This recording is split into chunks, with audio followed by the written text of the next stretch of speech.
Hello, guys. Welcome to the United Man. My name is Shane. Thank you very much for joining me at Live at 5 on a Sunday. We got a lot to get through. Apologise, I haven't been active too much this week. We're doing a bathroom refurbishment and we're going away next week. So been busy with all that kind of stuff. Anyway, we've got a lot to unpack this week. I wanted to start with the Palace and United game.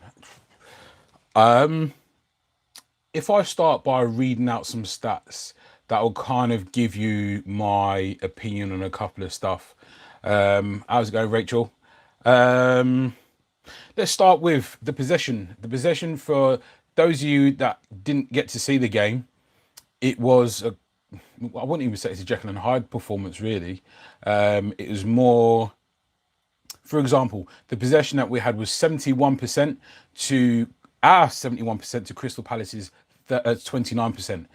That shows you that we had a lot of the ball. But was it, remember I said in some of my previous videos, possession without penetration, it's a fool's game, basically. So that means you have the ball and it's going left, right, up, down, and you're not making any inroads towards the goal. So we had 71% possession to Crystal Palace's 29%. We had 22 shots to Crystal Palace's five. Five shots Crystal Palace had to our 22 shots. Now, correct me if I'm wrong, but yeah, that's a pretty shocking conversion rate. So you also had shot in terms of shots and targets. We had three shots and targets to our 22 shots. We had three on target, three on target. So yeah, it kind of gives you an idea of how it went down before you even get to sort of the result. So Crystal Palace had five shots and three on target. How's it going, Danny? I'm just struggling with that. If someone can work out that conversion rate for me, because I had a chance to do that, but 22 shots on us and three on target, and we had 8 corners to Palace's 1. We made 8 fouls to Palace's 18. So clearly, Palace were getting in and around us, getting about us, putting us under pressure in terms of trying to win the ball back, trying to mess up our flow in terms of it being seamless. So, for example, the game against Wolves, I know we didn't win it, but we had a ton of possession. We were effective in terms of trying to create chances and opportunities.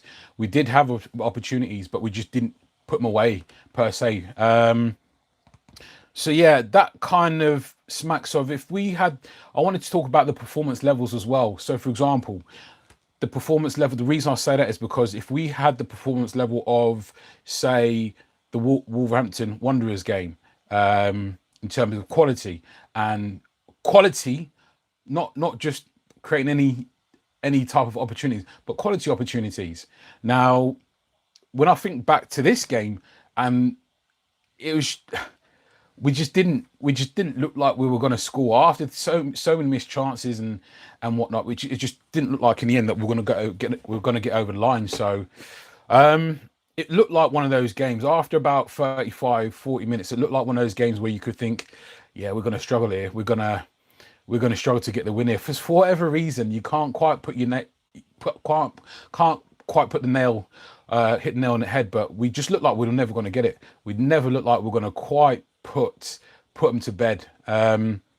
Which is why ultimately, when we conceded first, I thought, okay, that will wake us up even more now to produce better quality, because the urgency's got to be there now. We now know that we're down. We're already down 1 goal, and we've got no choice but to produce. But I'm just thinking to myself, okay, third game in, and what can we really take from the first 3 games in terms of genuine quality? So Chelsea game, we were clinical.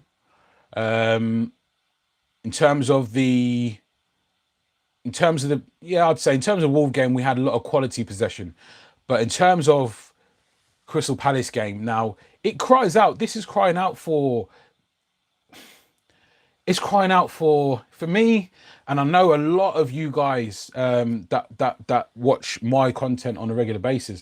I know you guys agree to at least give him an opportunity, and that's Angel Gomez. Angel Gomez, as of yet, and I said in pre-season, I believe he's going to struggle to get an opportunity, and at the moment, he's not quite had that opportunity. So Yeah, let me show you something as well, guys, because I just dug something out. I've been looking for this thing for 10 years. Just want to show you this as well. I dug this out of the loft the other day, guys. Don't know if you can see it there, but that's me. That was me. That was my bobbleheads, as it were. The big figurines. That was from 07-08 season, where we won the league and the Champions League as well. That team included some major legends. We had Cristiano Ronaldo, Wayne Rooney, Michael Carrick, Rio Ferdinand, Vidic, all them guys. But I just wanted to show you guys that as well before we progress. Classic Man United, says Danny. Can't beat the small teams. Yeah, that is because my thing. I don't think I touched on it this season yet, but for me, I think we always perform against the big sides, but when it comes to the little sides, we don't really put out the stops really, and we always struggle. Rachel says lacking quality in the final third. We're just not ruthless enough. Yep. Daniel says Ollie has named De Gea as new penalty. Yeah, I like that. Joe Aaron says I can't help but think, what if would what it would be like if we did buy Fernandes or Longstaff. Lingard is a no-go. Yeah, let him shine elsewhere. Yeah, let him shine elsewhere. I love that. Love the Newton Heath colours shirt. Yeah. Oh, guys, I ordered that like when was it? Probably about a week and a half ago, and for some reason it just took forever to turn up. But it's got Cantona on the back of it on that one. I'm not going to move it too much, but yeah, that one's got Cantona on the back of it. But yeah, man, I was waiting for that for ages. Angel Gomez is a baller. I completely agree with that. We need to give him an opportunity. Marcel Booth says, Trashford, no good. McTominay, trash. Class team that was, Shane. Yeah, 08, 07. I think, for those of you that don't know, Marcel Booth is a mate of mine, and he's a Villa fan, so feel free to give him a stick. Daniel James proved himself yesterday. I think Daniel James, and I mentioned it in pre-season, I think he can shock and surprise some people. I really do. I feel that he'll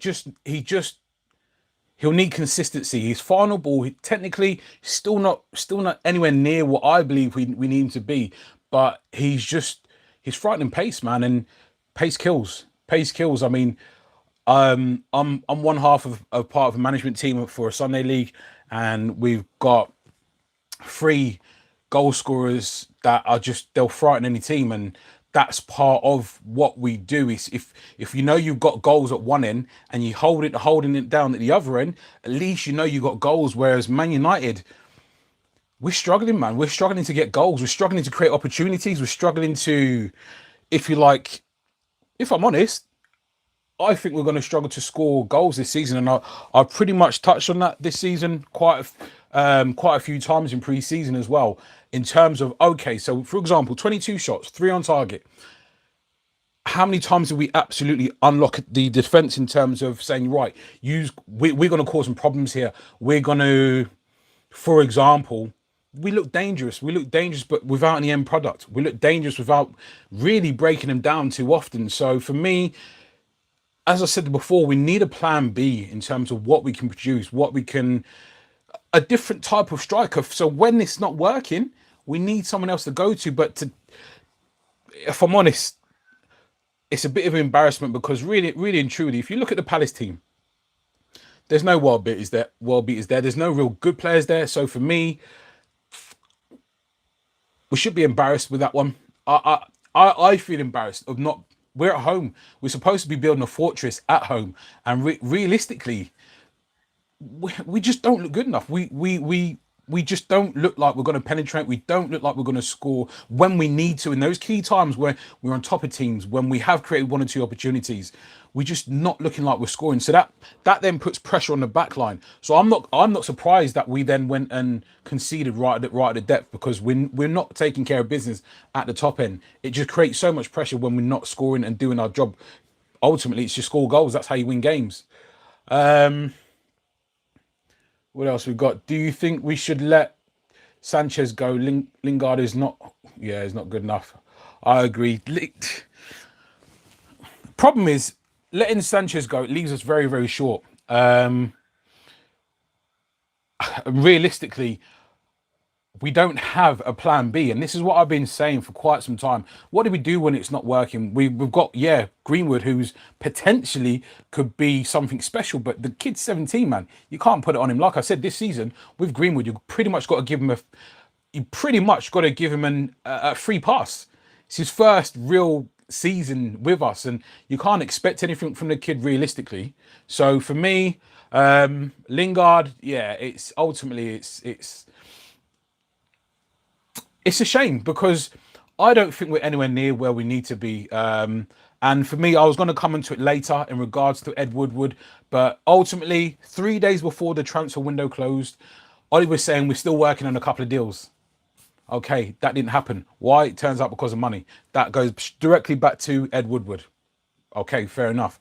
But with the players that we have available to us, for me, I think we're still not utilising Jesse Lingard. As my mate MB would say, he's trash, man. He's not good enough for Man United. He's average. He's average at best, and I think he's had good performances. Don't get me wrong, but my mate also showed me a stat in regards to how he performed in one of the seasons, and there were so many months where he didn't score or assist in any of the months, but then he still started for Man United. So how many? So look at City, look at Liverpool, Tottenham, yeah, even Chelsea last season. If you're not performing, how many players are there that can come and replace you? Tons. At United, who do we have on our bench? That was one of the biggest things for me as well. Looked at the bench and I'm thinking, who's going to come on and change the game for us? Who's going to come on and actually make it so we look a threat, whether it be from midfield or up top? Who's going to change the game for us? We do not have any game changers, unfortunately, in our squad either. Going back to that point, though, also in regards to Bruno Fernandes, listen, we now know that came down to money. Same thing with Paulo Dybala. I know Paulo Dybala was asking for ridiculous wages, and we weren't sure whether or not he was coming to Man United for the right reasons. Point is, we've missed out on players that Ollie's been asking for, and solely that comes down to Ed Woodward. But I do think that Ollie's missing the trick with Mr. Angel Gomez. What else are we saying in the chat? Dean says we should have got Bruno Fernandes. Yep, just touched on that one, mate.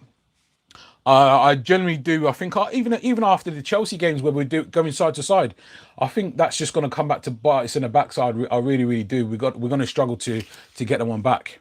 Terry says I've been saying it since the first game of the season, and I will be saying it all season long. We're under a reconstruction. Rashford isn't rubbish, and Martial will need this season to get the experience. And Terry's got a very good point there that we have to keep reminding ourselves that it is a rebuild, but this is where, for me, it goes away from Ollie and goes back to the point I was just making in regards to Woodward, where Ollie's saying, I want these players, I need these players, because what I've got at the minute is not good enough. And I think Ollie knows that, which is why the position that he was looking to strengthen was central midfield and up front, a plan B. He's been let down because what we do have at the moment is not enough to get us over the line in terms of, like we saw, we was chasing a game against Palace. What do?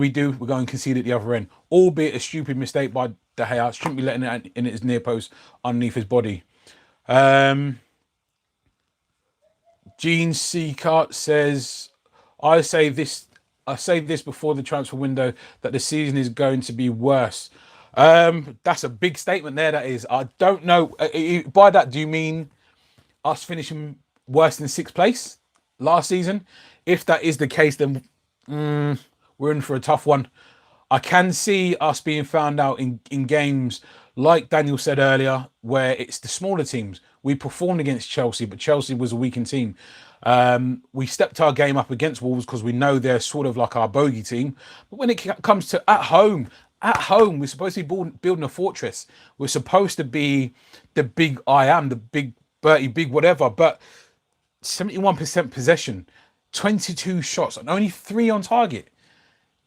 Come on, man. How can we hope to be finishing anywhere near the top 4? We can't be thinking about top 4 with that kind of, with those kind of stat lines. Just look at the stats. Tons of possession, but possession without penetration, it's pointless. You don't. It's no good. You're going left, right, up, down. You're not penetrating. You're not going to do anything. 3 shots on target. Yeah. I just feel that we're going to get found out quite a bit this season. I really do feel like we're not crap. We're not Rashford. I believe, yes, he can get. I think he'll get 15 goals this season, league goals, that is. Martial 10 league goals this season. But we need we need 1 on 20. We need another 1 on 15 league goals, just league goals. Not to mention all the other competitions, because it's just them guys. We there's a lot, and we're at the minute. I'm not despairing by any means, but realistically, what we have on the pitch that's against Crystal Palace specifically, and you could see it so much in the second half of the Wolves game. It's not enough. We do not have enough. Now, I will be banging that drum every single week, because I said from pre-season, I believe Mason Greenwood will get his opportunities, but I don't think Angel Gomez will, purely because Ollie thinks it's too small. Regardless of the fact that they played behind closed doors against Sheffield United and won 3-1, Angel Gomez scored, Mason Greenwood scored, and Andreas Pereira scored. Listen, the goal against AC Milan in pre-season, that Angel Gomez scored. If Messi had scored that goal, people be raving. That's just typical Messi, brilliant, absolutely fantastic. But we've got a player on our hands who's just a creative, technical genius, and he's not getting anywhere near the bench. But who do we have on the bench that can actually impact the game offensively? Mason Greenwood, and he's 17-year-old kid. Let's go back to the comments then. King T saying, mate, it's got to be a long season. Ollie sold us a huge dream with his statement at the end of last year. No one wants to come to us, and we didn't get rid of the Deadwood. I think King T's got a very, very good point there. For me, I know Ollie came out and said, right, this is going to be the last game that a lot of these players are playing for us. But Ollie's not in control of money. Ollie's not in control of players coming or going. He can go out to Woodward and the money man and said, there you go, that's my list of players. But after that, what happens? He has zero control over it, zero control. So that's why where you got clubs that have a director of football in place, they're the guys that are actually accountable for transfers coming in, or not, as the case may be. So when you've got the likes of, say, for example, Bruno Fernandes not coming in, or or Paulo Dybala saying, I'm not coming, I'm not too sure. It's because, like you said, that you've got players that are umming and ahhing about coming to Man United, because we are not what we once were. But on the other hand, you've got players that do want to come to Manchester United, but because the money men are in control of transfers, footballing matters, that's where it falls down for me. So you got people or you should have people in and around the club that should be able to go to Ed Woodward and say to him, buck up your ideas, because what you clearly don't know what you're doing. 6-7 seasons in, and he doesn't have a clue. I mean, for example, the deal with Alexis Sanchez, it's saying, reports in the Mirror are saying that he is going to cost us £13 million because of his £500,000 a week wages. What kind of rubbish is that, man? This guy's supposed to be a financial beast, ex-bank dude, whatever it is, and we're giving out contracts like that to washed up players. Come on, man. So yeah, for me, I wanted to touch on again the fact that we have no plan B, and it's frightening because we're banging, but because we don't have any other option but to keep doing the exact same thing, we get stuck, and ultimately we lost the game because of it as well, because there was no plan B. And that's what I was saying before, where everyone was saying, I don't want a 33-year-old Mandzukic, I don't want, this player that's washed up, whatever. The point I was making beforehand was the fact that if you're in a scenario or a situation where something's not working, you need to have the ability to change it. As it was, and Einstein says, the definition of insanity is continually doing the same thing and expecting it to change, expecting a different result. So we're still doing the same thing. We don't have a plan B. We're still playing with the same players, a la Jesse Lingard, a la McTominay, listen, I know McTominay's trying to come on, he's trying to develop, but he's 23. It's like people saying that Jesse Lingard's got loads of potential. He is going to be 27 this season. He's supposed to be in his prime. He's supposed to be the best he's going to be right now. And at the moment, yeah, it's just not happening. So for me, Lingard, he's had his time. He's had his chances. He's had his opportunities. Now I'm one for like I said, wiping off the slate with pre-season. But at pre-season, Jesse Lingard was rubbish. And this season he's not been what you'd class a Manchester United creative midfielder, which is what his job role is, or goal scoring midfielder. He hasn't been that either. So for me, Lingard has his chance. He needs to come out of the squad, not be a bench player. He needs to come out of the squad. The reason I'm saying that is because if you're going to have Mata on the bench or starting him instead of Lingard, you have Gomez ready to come on, rather than just Gomez not even being in the squad, man. I cannot get my head around that one at all. And like I said, you guys that have watched me before, you know what I think about Angel Gomez. So yeah. As I touched on before as well, before we move on or off this subject, I should say, the fact that we don't have anyone on the bench that can really come on and change it. We don't. It's as simple as that. We don't have anyone on the bench that can come on and say, right, yeah, they're going to actually make a massive impact. Mason Greenwood has the ability to, but he's a 17-year-old kid. You can't expect him. You keep throwing him on, but you can't expect him to do it. If he does it, brilliant, but you can't expect him, right, Greenwood, go on and score us a goal. You can't expect him to do that. Okay. Our bench is weak, Shane. Just look at City's, for example. That's the point I was making. You look at Liverpool, you look at City, the players that they can come and that can impact the game compared to ours, ridiculous. Spurs are down by 1 goal. That's good news for us, but yeah, we need to take care of ours as well, to be honest.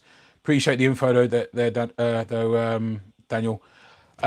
We hate great potential in our young players, but it is not really work how we all want it to. Yeah. There'll be times where there's opportunities for these young players to come in and play. Like for example, Daniel James, he was meant to be listen, I'm not knocking Daniel James, but he was meant to be, just to give you a grasp of where we are this season. Daniel James was meant to come on as a substitute, every game, say after 65 minutes, whatever the case would be. But the kid's starting because we don't have anyone else that can do a job on that side. I know Mason Greenwood, and I've been banging the Mason Greenwood drum all pre-season, but you can't put these players under pressure to say go out and win us games. They're children essentially. Jonathan says we all knew this was going to happen. We will finish 7th. Poor midfield, and everyone knew it before transfer window. Yeah, the sponsors will soon pull out on them. Then the pockets will be empty. That's a good point there, Jonathan. Because end of the day, we're a financial beast because it's based on previous success, but we've not really had success in 7 seasons, really and truly. So, like you said, after a while, people will start getting tired. The sponsors will start getting tired, but is that going to be before it's too late, when then we don't have the money to actually go and buy anyone? But as it stands at the minute, people just don't want to come to us. The world-class players actually don't want to come to us. But it's going to get to the point where we won't have the money either if things continue. But that's a good point. Daniel says we should blame Woodward. Rachel says Woodward out. Jonathan says, not only poor midfield, no quality strikers. I wouldn't say we don't have quality strikers. But as I mentioned before, it's more the case that I don't feel that we can rely on them all season long, realistically. And not only that, you're going to have loss of form. That's normal for a striker.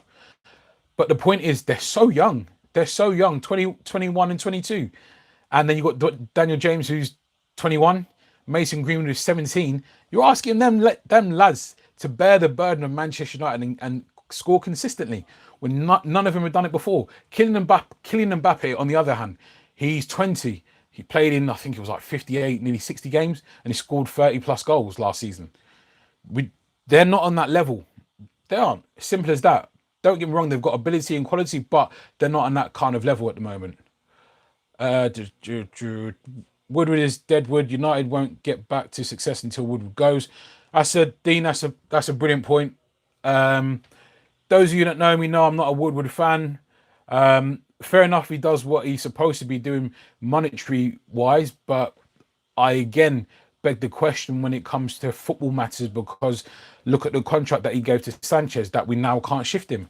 There's so many players in Man United at the moment that we cannot shift because their contracts are so excessive, and they don't want to lose it. Why would you? And two, other teams don't have the financial power to pay for that and don't want to. Why would they? So he's put us in a real predicament at the moment. Jonathan says also, we will be lucky if Rashford and Martial together get 25 goals this season.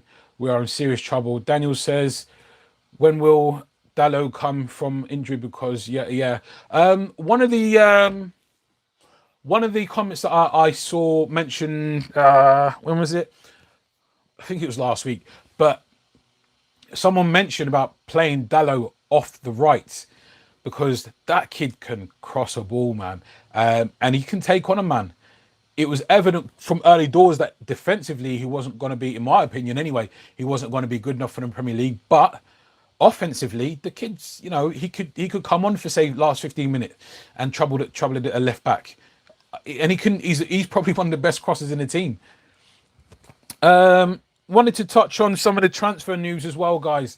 The Mirror's come out saying that Daniel James is a target for Manchester United in January. For £80 million.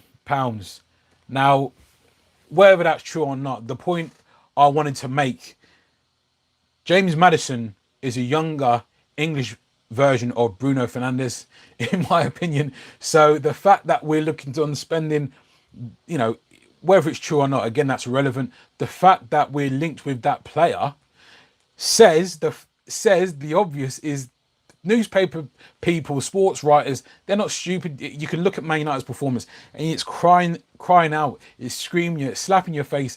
We need a central midfield. We could easily replace McTominay and Jesse Lingard at the moment with, for example, James Maddison and Wilfred Ndidi from Leicester. For me, Leicester have a better central midfield than us. Yuri Tillmans, Wilfred Ndidi and James Maddison. And yeah, I mean, that's the reality of it. James Maddison is no joke. And I don't think it's anything that's going to happen, if truth be told. I think that is probably just paper talk. Is there interest? Probably more than likely. Will Leicester sell him? Highly doubt it.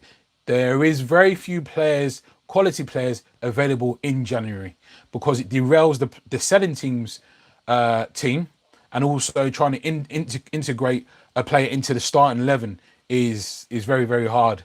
If you're talking a squad player, that's a little bit different. But if you're trying to integrate someone that's going to be going into your starting 11, very, very hard to do. So for me, it's kind of obvious that we need more creativity. Like I said, it's probably just sports writers picking up the fact that, look at Man United, they keep passing sideways, they're struggling to create goal scoring opportunities.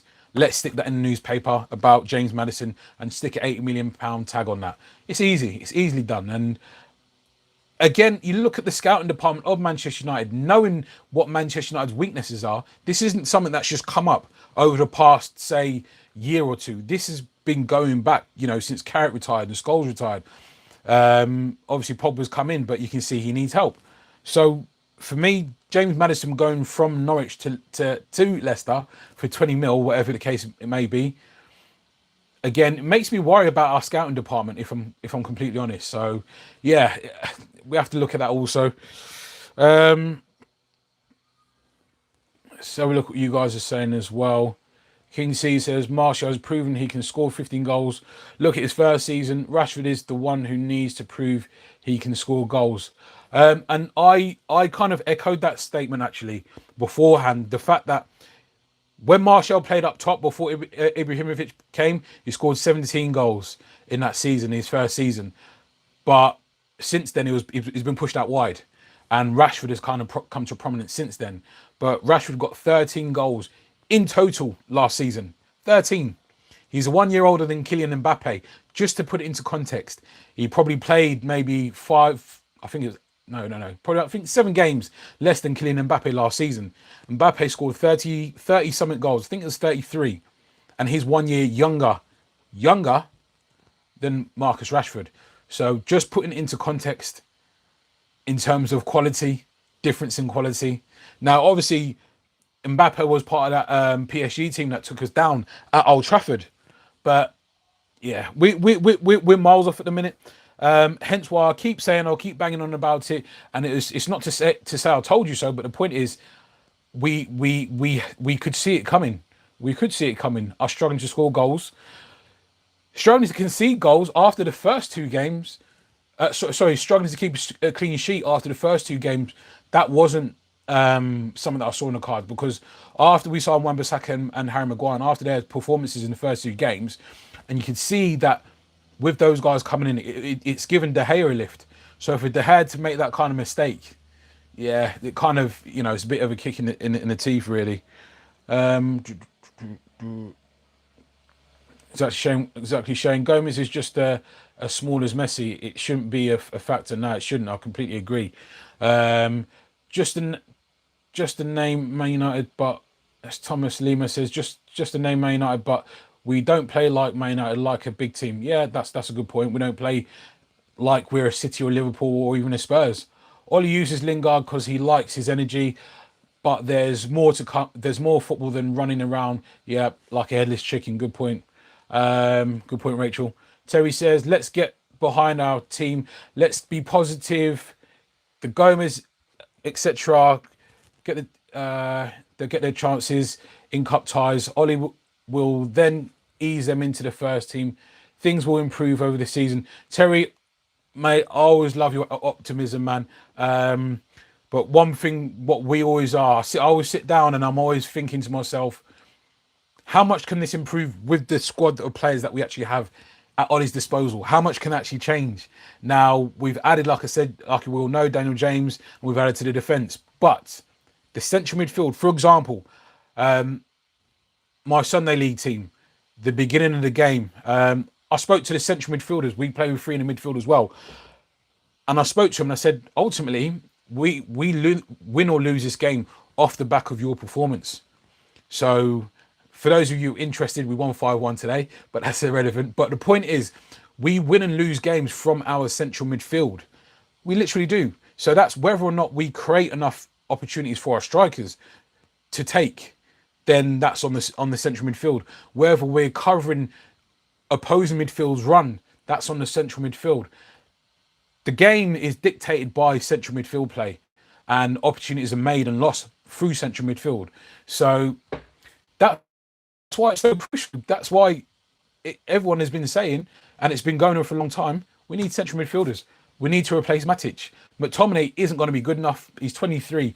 I highly doubt that he's going to make a massive jump between now and the end of the season to be good enough. Likewise, Pereira, he's 23. Is he going to improve massively? He's 1 year younger than Bruno Fernandes, is a point I made beforehand.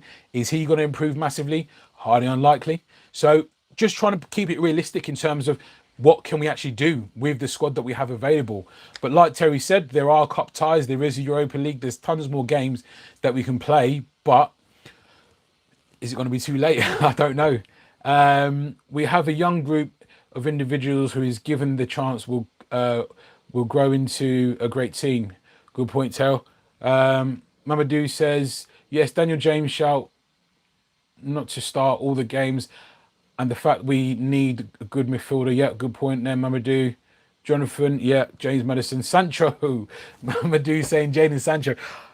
Jadon Sancho, as much as I'd like him to come to Manchester United, unless we're looking on dropping Martial or Rashford, which I highly doubt or he will, because we've got Daniel James and you've got Mason Greenwood coming through, I'm not so sure, because then you end up with a bit of a logjam from the wing position, because you can only play, obviously, unless you're going to go to a 2 up front. Are you going to go to a 4 in midfield? I very much doubt that. So I don't believe we're going to sign Jadon Sancho unless Ollie's looking on dropping Martial or Rashford. It may happen, but I don't know. Yeah, Daniel says Madison love him to come to United. Yep. Ollie will be very lucky if he's there in January. So just to touch on that point, actually, Jonathan, on that one, if Ollie loses his job, it won't just be down to Ollie because he can only work with the players that he's got. And we've improved our defence a lot. I will say that we've improved our defence a lot. But in terms of offensively, midfield, up front, we've actually taken away. We've taken Romelu Lukaku, who's a perennial 20 goal a season, league goal a season man. We've taken away Ander Herrera from our midfield. I know we've taken a squad player in Fellaini away who could change it up. You could that was a plan B. Launch it up to Fellaini, takes it down his chest or flicks it on. Plan B's when your plan A is not working, you need an alternative, and to have a different alternative, you need different players. At the moment, we don't really have that. Mason Green was very similar to Marcus Rashford and Anthony Martial in terms of his style of play.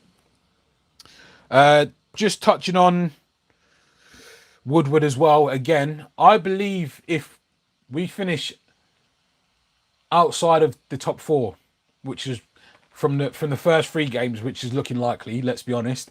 If we finish outside of the top four, I don't know, but I know Woodward is a kind of puppet from the Glazers, but you got to look. You've got to look at the club both long and short term. And this guy is time and time again. If he's meant to be a financial genius, what kind of contracts is he handing out to these guys?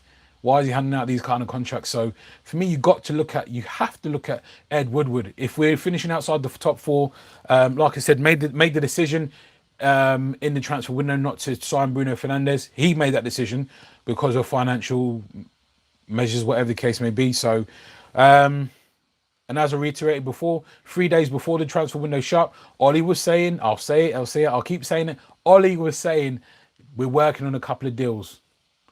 So that means that, they were in for a couple more players, but for whatever reason, could only be down to finance. The deals didn't get done. So that's on Woodward's head. Let's see what you guys are saying before I get into the next topic. Yeah, yes, our defenders were crap. Daniel says, King T says, join the stream after you started, but can I ask your personal opinion on Lingard? King T's asking my opinion on Lingard. I touched on it before. In regards to Lingard, you got to be a 10 goal a season man from the position he plays, or a 15 goal assist man from the position he plays. Lingard is neither. Is he neat and tidy on the ball? No. Does he work hard, run a lot? Yeah. Is he a danger to create or score? No, he's not. So then you can kind of forget about him. So my opinion on him, Kinsey, is that he needs to come out of not just a starting lineup. As I mentioned earlier, I'm saying not even on the bench, because it seems like Ollie likes to bring on Mata. For me, if you want to start Mata to see if he can thread some of those balls through to our strikers, fine, give it a try. But you've got to get Gomez involved. So for me, if that means Lingard out of the squad, fine, get Gomez in. I'm happy with that. I can't see Ollie trusting Gomez to start, so it's more than likely going to be Juan Mata at this point. That's what it looks like. Keep up the good work, Shane. Love your channel. You tell the truth and not biased like other fan channels. I don't. I don't know what channels you're referring to, but Dean, all I'll do, pal, is just give my opinion, mate, and just honest opinion, pal. That's all we do, and that's all you guys give your feedback. It's only honest opinions, and that's all we can do. It sucks that Martial is injured, but yeah, but this also means, yeah, it could be make or break for Greenwood. Sanchez, yeah, and Sanchez staying is a very, very good point there from Harmonious. Homos, I don't know how to pronounce it. Sorry. But yeah, it's a very good point in regards to Sanchez staying. I just think it's madness. If we let Sanchez go, knowing that obviously Martial's obviously struggling, and you've got a 17-year-old kid trying to come off the bench. That's on Ollie. Realistically, if Sanchez goes, that's Ollie. Realistically, I know we've got Tahith Chong, but for me, he's nowhere near ready for Premier League football. Um, yeah, if Sanchez goes, listen, I'm not expecting Sanchez to be the player he was, but he's an experienced Premier League professional. Now, obviously, I don't know the ins and outs, what goes on behind the scenes in the change rooms, all that kind of stuff, but I can only imagine that there's something else going on, because I'd like to think with all these professional coaches and Ollie and all that stuff that they could see, yeah, we're going to be left a bit short if we let Sanchez go. So to me, there's got to be something else to it. But yeah, I believe, yeah, Greenwood, it's his opportunity. Omar says we really need Gomez in the midfield. And as for how the team is playing, we need to support them and stop criticizing them so much. That's a good point there, Omar. That's a good point. Constructive criticism, I believe, is warranted, but in terms of just outright saying that people are crap and whatnot, you won't really get that from myself in terms of saying, look, he's crap. In terms of Jesse Lingard, though, he needs to come out of the squad, man, because in terms of, you look at his direct sort of peers, for example, you'll have, I don't know, say Kevin De Bruyne, Christian Eriksen, those kind of guys, and you look at their type of contribution, and if we're looking to be up there in terms of us as a team, you've got to look at what the opposition are doing. So as a direct comparison, even like the likes of Silva, David Silva and Bernardo Silva at City, you've got to look at your opposition and see what them players are doing to know what kind of levels that we need to reach. And for me, both McTominay and Jesse Lingard, they're if we're realistic about getting back to where we want to be, we can't really look to those guys to get us back to those heights, because, as I said, Jesse Lingard's 27 this season. McTominay's 23. Are these guys going to improve to be like Roy Keane and that kind of stuff? I can't see it. So realistically speaking, all we'll be on this channel is as real as possible in terms of what we can or can't do. So as much as I love Jesse Lingard being, coming through the ranks of Man United, he's had his time, man, and opportunities to say the least. So I'm all for it if he gets back to form and starts banging in goals, but and assisting. He's never been an assist guy though. Jesse Lingard never been an assist guy, and that's what ultimately you need from your midfielders, and especially your central midfielders. I don't know about Gomez, but I believe Greenwood is ready. Yeah, I completely listen. You guys know I'm a Greenwood fan, so I believe he could do bits this season. Ollie's perfect for the job, and we are signing midfielders next summer. Rem wasn't built. Yeah, Rem wasn't built in a day. Good point. Yeah, and that's just to reiterate what a few of you guys are saying. Be patient. Let's just see what happens from going on. Joe, welcome back, Joe. Hold on, who did I miss? Someone? Yes, I did. They won't sack Ollie. That's Zings there, but they won't sack Ollie. Ollie is doing just what these owners want, spending nothing and saying what they want. Yeah, we are not even a top 8 team, mate. I do. Yeah, listen, it's harsh words, but there's truth to him. There's truth to it in terms of Mourinho.